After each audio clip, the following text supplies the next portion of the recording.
Hello guys, welcome back to another Inspo. For today's video, we are going to show you or discuss with you how to fix Kindle Paperwhite hard reset not working. So in this case, if hard resetting your Kindle Paperwhite is not working, well, there are a few things here that you may want to try.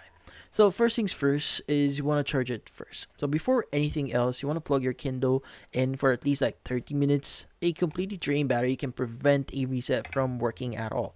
So that's why any manual out there, if you see it, it's going to say charge your devices first. So make sure you're using a reliable charger and check if the small light near the charging port here turns on when you're charging it. Now, if you don't see the light, try a different power source or a cable and see if that actually works.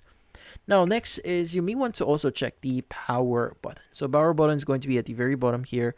So in this case, sometimes the issue is as simple as stuck or unresponsive power button. So gently press it and see if you can actually feel a clean click. Now, if it seems stuck or dirty, clean around the button with a dry cloth or soft brush here. Move it around maybe if you can, and also remove any case you're using. It might be blocking the buttons without you actually realizing it.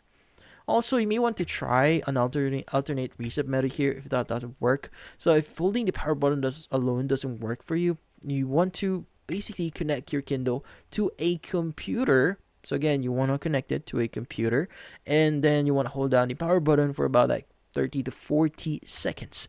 Now, while it's actually connected. Now, sometimes that extra power connection helps trigger the actual reset.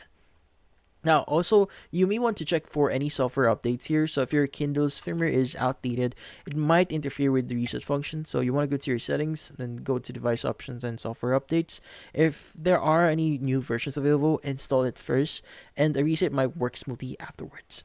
And also, if your Kindle kind of feels hot here to the touch, it might have temporarily shut down to protect itself. So let it rest in a cool, ventilated area for about 30 minutes. And after that, plug it back in and try resetting it again. And once it's actually fully cooled down and charged. But in this case, that's about it. Hopefully, this video was able to help you like and subscribe to NFT Inspo. Thank you for watching.